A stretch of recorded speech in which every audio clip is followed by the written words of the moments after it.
To Suman TV. నేను మీ స్వాతి. నా చుట్టూ పచ్చని పొలాలు, అందమైన పూల తోటలు కనిపిస్తున్నాయి కదా. ఎక్కడో ఉన్నానని మీరు ఖచ్చితంగా అనుకుంటున్నారు. నేను విజయవాడ ప్రక్కనే ఉన్న మంగళగిరిలో ఉన్నానండి. మంగళగిరి పేరు వినగానే మల్లెపూల తోటలకి, అలాగే సన్నజాజి తోటలకి, గులాబీ తోటలకి పెట్టింది పేరు. ఇక్కడ నేను రైతు పిచ్చయ్య గారి తోటలో ఉన్నాను. పిచ్చయ్య గారితో మాట్లాడదాము. చాలా మంది కూడా రైతు అసలు వాళ్ళ జీవన విధానం ఎలా ఉంటుంది, పంట పండించడానికి వాళ్ళు ఎన్ని కష్టాలు పడుతున్నారు, ఆ సాగు విధానాలు ఏంటి అని చాలామంది తెలుసుకోవాలనుకుంటారు. ప్రజెంట్ ఇప్పుడున్న జనరేషన్స్కి ఇవేమీ తెలియదు. అవి చూపించాలి అని మా చిన్న ప్రయత్నమే ఇప్పుడు నేను పిచ్చయ్య గారితో చేయబోయే ఈ స్పెషల్ ఇంటర్వ్యూ. మరి చూసేద్దాం ఇక్కడ ఎంతమంది పని చేస్తూ ఉన్నారు, పిచ్చయ్య గారు ఎప్పటి నుంచి ఈ సాగు చేస్తూ ఉన్నారు, ఈ సాగు మెలకువలేంటి, ఇవన్నీ వివరాలు మనం తెలుసుకుందాము. ఇంకా చాలామంది కూడా ఇంకా పూలు కోస్తూ ఉన్నారు. 12 గంటలకల్లా కంప్లీట్ అయిపోతుందంట. ఆ తర్వాత మార్కెట్కి వేస్తూ ఉంటారు. అలాగే పిచ్చయ్య గారు కూడా స్వయంగా కొన్ని కిలోల పువ్వుల్ని విడిగా అమ్ముతూ ఉంటారట. ఆ డీటెయిల్స్ కూడా మనం తెలుసుకుందాం. ముందైతే పొలంలోకి వెళ్ళిపోయి, తోటలోకి వెళ్ళిపోయి ఈ సాగు ఎలా చేస్తున్నారు, ఏంటి, పువ్వులు ఎలా ఉన్నాయి, కోత కోసేవాళ్ళు ఎప్పుడు వస్తారు, ఏంటి, ఇవన్నీ మనం చాలా చక్కగా తెలుసుకుని మనం కూడా కొంత అవగాహన తెలుసుకుందాము ఈ రైతుల గురించి. ఇక్కడికి వచ్చిన తర్వాత ఆ ఎక్స్పీరియన్స్ మనకి ఖచ్చితంగా తెలుస్తుంది. ఇంకా చాలామంది ఉన్నారు కదా, వాళ్ళతో మాట్లాడదాం. అలాగే పిచ్చయ్య గారితో కూడా మాట్లాడదాం. వచ్చేయండి. ఇటు ఎటువైపు చూసినా ఇవే సన్నజాజి తోటలే ఉన్నాయి. ఇది సీజన్ అనుకుంటా. మల్లెపూల తర్వాత సన్నజాజి పూలు వస్తూ ఉంటాయి కదా. ఒకవైపు మల్లెపూల తోటలు ఉన్నాయి, అలాగే సన్నజాజి తోటలు కూడా ఉన్నాయి. వాటికి కూడా అక్కడక్కడ పూలు వస్తూనే ఉన్నాయి. చూద్దాం మనము. ఎక్కడ చూసినా ఇక్కడ వరకు అయితే సన్నజాజి పూల తోటలే కనిపిస్తుంది.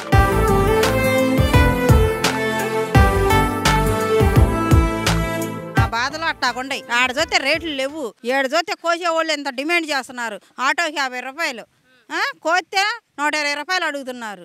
ఆడేస్తుంది 50 రూపాయలు, 60 రూపాయలు, 70 రూపాయలు. ఏదైనా పండగ సీజన్లో వస్తే 200. ఎప్పుడన్నా ఒకసారి 300 వేస్తారు. ఏది మా కళ్ళనీళ్ళు దుడతానికి 300 వేసి 30 రోజులు 30 రూపాయలు చేస్తారు. ఒకరోజు 300 వేస్తారు, 30 రోజులు కూడా మాకు 30 రూపాయలు లెక్క చూపిస్తారు సినిమా. ఏం చేస్తాము మేము చేసేది ఈ పని, అందుకని ఇది అవుతున్నాం. ఏం చేస్తాం మేము? కూలీ రేట్లు తగ్గించమని అడగొచ్చు కదా మీరు. ఇప్పుడు డిమాండ్ చేయలా 120 వస్తే రేపు వస్తాం, లేకపోతే మేము రేపు రామంటున్నారు. రేపు రాలేదనుక ఇచ్చిపోతాయి. మేమేం చేయాలి అప్పుడు? అందుకని అట్టొకటి తీసుకొని నేరానికి చేస్తాం.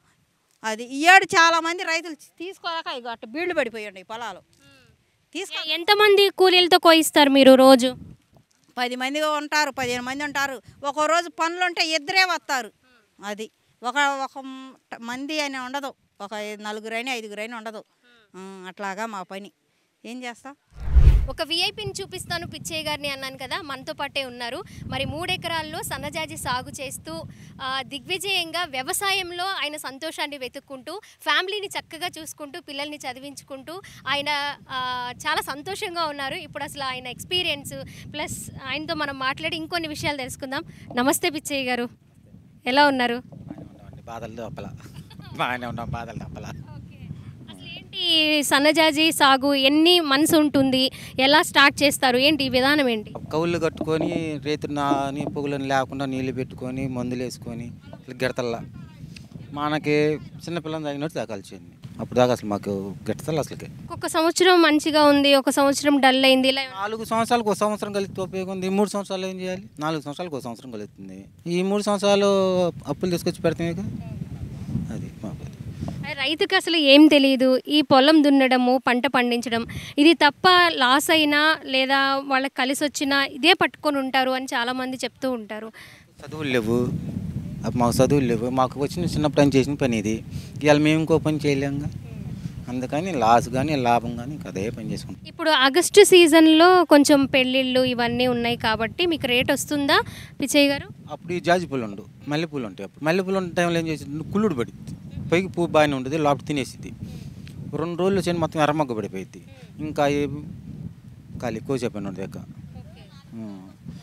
మల్లెపూలు చిలకన్నా 10 రోజులు ఉంటే మళ్ళీ 40 రోజులు ఉండవు. పూలు ఉంటే రేట్లు ఉండవు, రేట్లు ఉంటే పూలు ఉండవు. ఇప్పుడు మల్లెపూలు 500 ఉంది. ఎలా నాకు ఇంకా 2 ఎకరాలు మల్లె తోట ఉంది. ఎక్కడా చేయబెట్టే పని లేదు. ఎందుకని? ఈ వానలకి ఎర్రమగ్గ పడిపోయినాయి. చేయబెట్టే పని లేదు, గిడతలేదు. అందుకని ఆ టైముని బట్టే ఎంత టైం ఉంటుందో అంత టైం వరకే మనకి ఉపయోగపడతాయి. ఆ పూలు వచ్చినా యూజ్ ఉండదు ఇలా జరిగితే. అందుకే ఈ 70 రూపాయలు 80 రూపాయలు వేసిన రోజు అక్కడికి వచ్చి అమ్ముకుంటాం. మరి కోతకులు అన్న వాళ్ళకన్నా రావాలిగా. ఇంకా ఇవాళ వస్తున్నాను నేను ఆడకి మార్కెట్కి వేస్తాను. విజయవాడలో ఎక్కడ అమ్ముతారు? ఇవాళ నున్న రోడ్లు మన పిల్లలు ఎంతమంది పిచ్చయ్య గారు? ఒక అమ్మాయి ఒక అబ్బాయి. ఏం చేస్తుంటారు? అబ్బాయి డిగ్రీ చదివాడు, అమ్మాయికి పెళ్లి చేసాము. అమ్మాయి ఎప్పుడైనా హెల్ప్ చేస్తూ అలా వస్తూ ఉంటారా ఇలా పొలం చేయడానికి? మా అబ్బాయి వస్తాడు, చేను కట్టే ఉంటాడు. చదువు అయిపోయింది, జాబులు లేవు. చేనుకి వచ్చి ఆడు మందులు వేయను, నీళ్ళు పెట్టను, పూలు కొత్తాడు, అన్నీ చేస్తాడు. నేను ఒకళ్ళు ఊరిపోయిన వాడే చేస్తాడు చేళ్ళ పని అంతా. సినిమాలు చూస్తూ ఉంటారా పిచ్చయ్య గారు? మేము సినిమాలు చూడకే 25-30 సంవత్సరాలు అయిందో. అంతకు ముందు చిరంజీవి సినిమా అయితే వెళ్ళేవాడిని. ఎవరు ఇష్టమైన హీరో ఎవరు? చిరంజీవి సినిమా అయితే వెళ్ళేవాడిని, బెనిఫిట్ షో చూసేవాడిని. ఇప్పుడు అసలు పోవటం లేదు, రావటం లేదు. ఎప్పుడు అంటే ఎక్కడి వరకు చదువుకున్నారు మీరు? అసలు చదువుకున్నారా? ఏమి లేదు, చిన్నప్పటి నుంచి వ్యవసాయమే. వ్యవసాయం.